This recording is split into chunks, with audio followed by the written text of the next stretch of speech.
Welcome back to round two, heat number 9. Kolohe Andino from California takes on Josh Kerr from Australia, looking to avoid a 25th result here at stop number 5 of the Samsung Galaxy Championship Tour. Made the final series in Tahiti.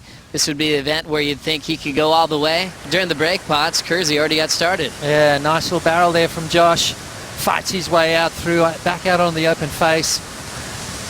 This wave got a lot of white water residual from the wave before, but Josh Kerr finishes that one off. And a nice little opener right there for Josh. 6.83 to kick things off, puts the pressure right back on Kolohe Andino. Still just 18, taking out Seabass, who is already sitting so high on the Jeep leaderboard. Kanoa, we'll see him again in round 3. Now the first snap from Andino goes incomplete. So waiting for a special wave to come back. That can happen sometimes, Joe. Just see him take off right here.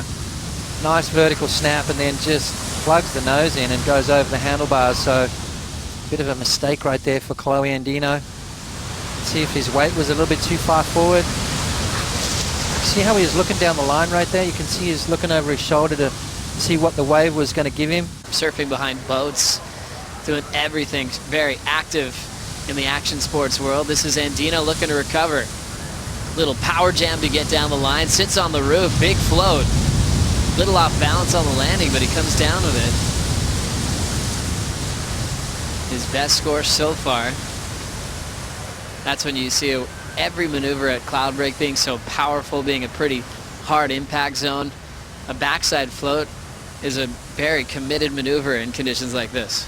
Yeah, and I think the air guys are probably a little bit more comfortable doing it, with that landing. It's very similar to coming out of a big aerial maneuver. So let's have a look. Josh Kerr a little bit too deep on that occasion. Let Kolohe with a bit of room to move. And just a little bit of extra hang time there. I mean, that wave kind of ran away anyway, so there wasn't really much on offer. So another small score for Kolohe.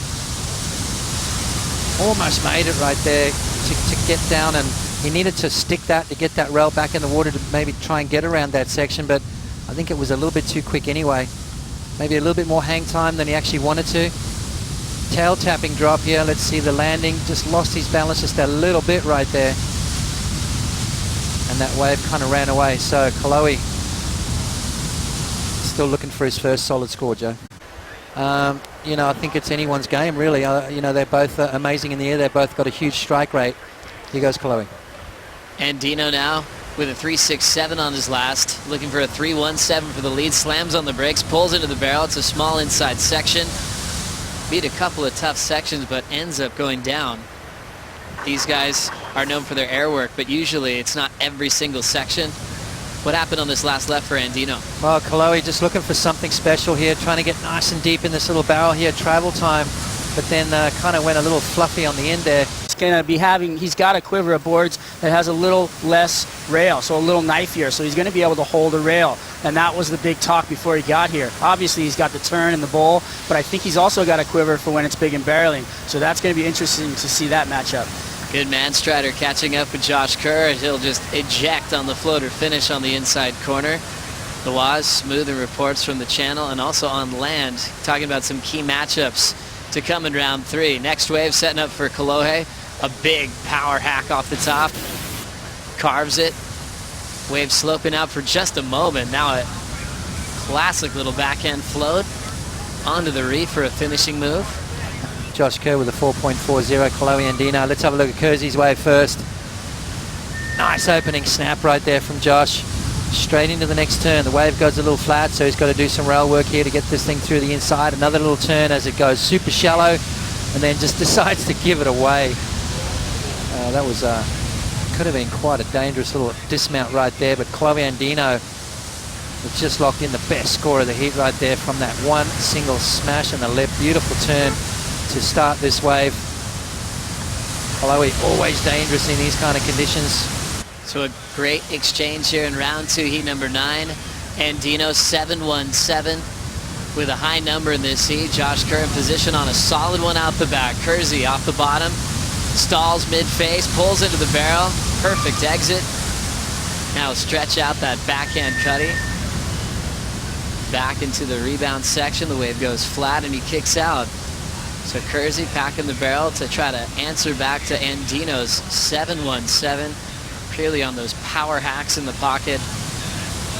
You can start really counting on Kolohe to show up if he can feature that backhand form. We keep reflecting on his performance here in Fiji, but I remember little lefts and beach breaks over in Portugal where he's able to go backside. He's always so solid on his feet. Let's look at Kersey's wave. Yeah, good solid wave, probably one of the biggest waves of the heat so far. Beautiful positioning, comes out nice and clean as well. And then just that nice, smooth, clean wraparound. Unfortunately, that wave had nothing more to offer to Kersey and decides to kick out. So looking to replace a 4.40. Andino holding priority, trying to avoid a 25th here at the Fiji Pro. Starting to move now. He likes the looks of this wave. He's got to start moving. He'll drive and decides to pull in on the back end. Ton of room to move. He makes it out. Now waiting for a big snap. A beautiful sweeping cutback off the top. And now a huge power jam. Right on the money. Andino kicks out. Hoping for the 6.26. Kersey quick to answer. Backside tube complete to start.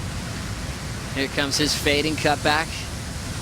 A lot of foam on the face. Slides out a bit, recovers, and now trying to just throw down the float without a whole lot of water. Kersey loves it. And a great battle underway here in round 2, heat number 9. Yeah, it's starting to heat up, that's for sure. Lose some skin. Let's have a look at the wave here from Josh Kerr. Late takeoff, straight into the barrel. Perfect technique. Gets a little clipped at the end, but a nice barrel nonetheless. And then milks his way through the inside. I like this little sort of turn right here at the end. Just clicks it with a little bit of air under his board. Gives himself a little clap right there and dives over the wave. Let's have a look at Kolohe's one. He was a little deeper on the reef.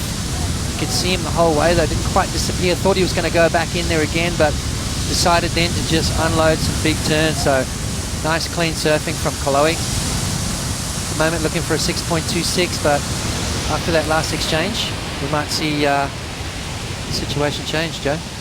So a great battle back and forth on the backhands of Andino and Josh Kerr. In the window, so I mean big swell predicted towards the end.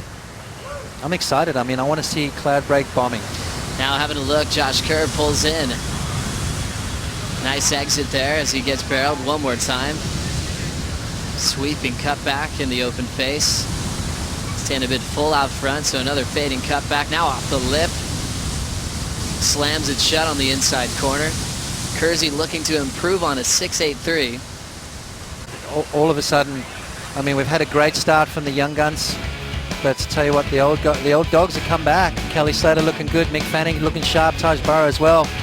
And Josh Kerr, he's no spring chicken, but he's surfing well. Checking out the heat recap for round 2, heat number 9. Josh Kerr decided to get the first wave, held position, won that exchange, got a 6.83. Kolohe fell in his first turn, but then recovered quickly. Back-to-back scores in the 7 range, a 7.17, 7.57. Each score, though, he's been able to feature that powerful game on his backhand. I love that backhand snap from Kolohe. You know what it does? It just brings him right back into the power source. Josh Kerr, though, look at the technique there, straight into the barrel, and that's what it's all about here at the moment. Josh Kerr, 8.17. Kolohe with a pair of 7s, chomping at the bit to try and get one more. Beautiful finish right there from Josh Kerr, total commitment. Gives himself a little giddy up as he kicks out of that one. Kelly dropped that 9 towards the back part of the heat. Here he goes, last roll of the dice, Joe. 20 seconds on the clock. It's coming down to this wave for Andino. First turn, solid. Nice and patient. Slams it off the lip. Another vertical hack off the top for Kolohe, and he'll finish right on the reef. So a wave that he had to go on since he's running out of time. Wasn't a set wave. Surfed it well all the way through. And now it's in the judges' hands.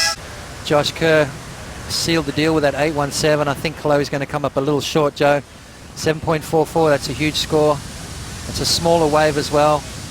Surfed it well, though. I mean, I'll tell you what, there's nothing wrong with the way the kid's surfing. He's absolutely ripping. I just think that maybe wave selection came down to it, just that timing of being in the right place at the right time. And didn't get it. Scores in for Andino, a 5.67. It is not enough.